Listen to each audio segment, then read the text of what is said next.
Assalamualaikum warahmatullahi wabarakatuh. Kelelawar itu memiliki kemampuan adaptasi tingkah laku yang disebut sebagai ekolokasi.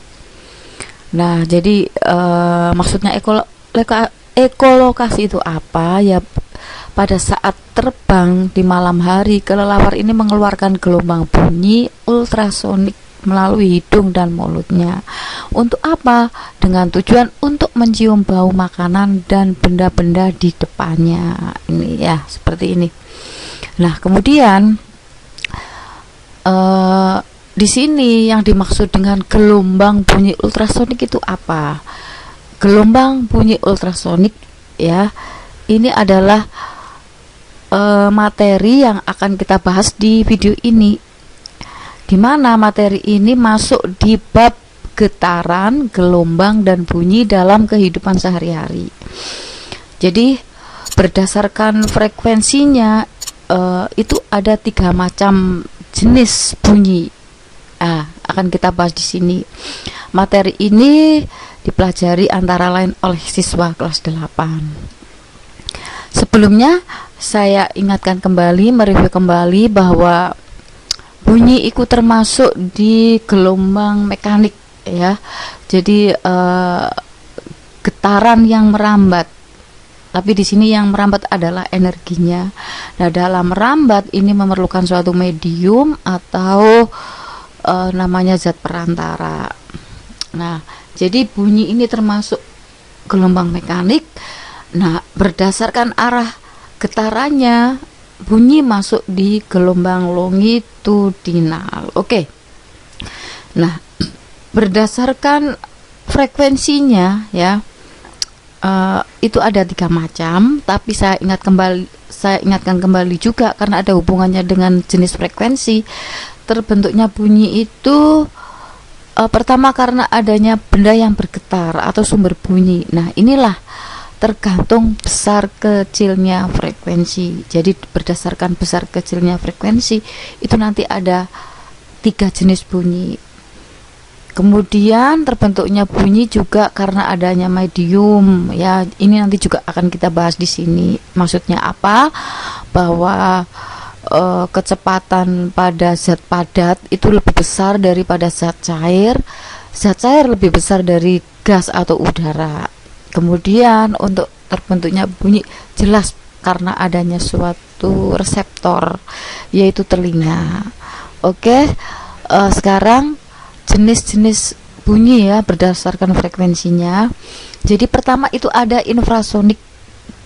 Infrasonik itu frekuensinya sangat kecil, kurang dari 20 Hz. Ini yang mampu mendengar bunyi dari infrasonik itu adalah jangkrik, anjing, gajah, badak paus. Nah, kalau manusia tidak bisa mendengarnya, dimana infrasonik itu termasuk gelombang putih.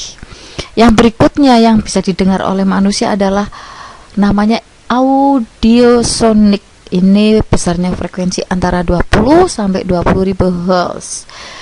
Nah, seperti contoh ini ya, kalian mendengar video, mendengar suara saya, ini termasuk audiosonik tuh ya.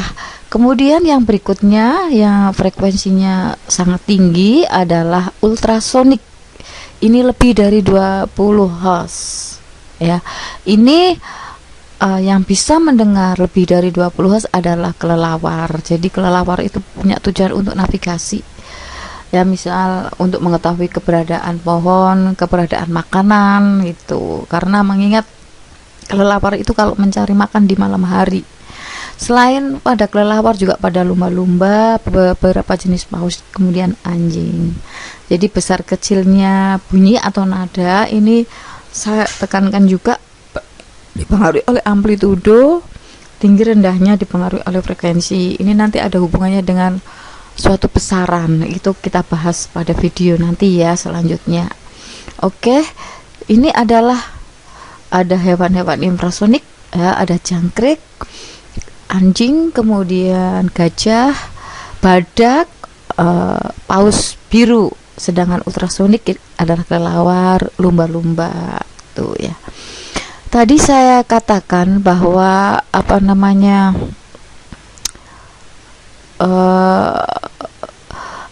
gelombang ultrasonik itu yang paling tinggi frekuensinya ya.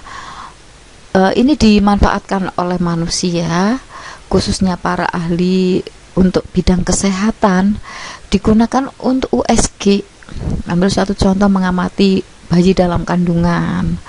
Bisa juga untuk mendeteksi adanya penyakit pada manusia. Ini contoh pada misalkan adanya kelainan di ovarium tuh. Bisa juga dimanfaatkan oleh kelautan untuk mengetahui kedalaman dasar laut. Nah, ini animasinya ini bisa kalian lihat. Itu manfaat gelombang ultrasonik dalam kehidupan sehari-hari. Nah, tadi terbentuknya bunyi ya, selain adanya benda yang bergetar ya, atau besar kecilnya frekuensi, itu adanya medium. Ya, tadi dijelaskan bahwa medium padat itu yang kecepatan rambatnya paling tinggi, disusul zat cair, kemudian gas ya. Nah, itu maksudnya apa? Bisa kalian simak di cepat rambat bunyi pada berbagai medium. Perhatikan di tabel ini berdasarkan penelitian bahwa padat itu adalah cepat rambatnya paling tinggi, itu dimiliki oleh besi.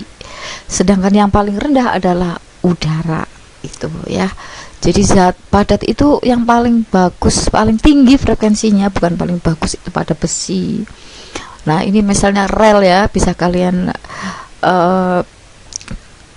praktek, tapi harus betul-betul memang tidak ada kereta api ya. Ini rel itu kan dari besi itu ya.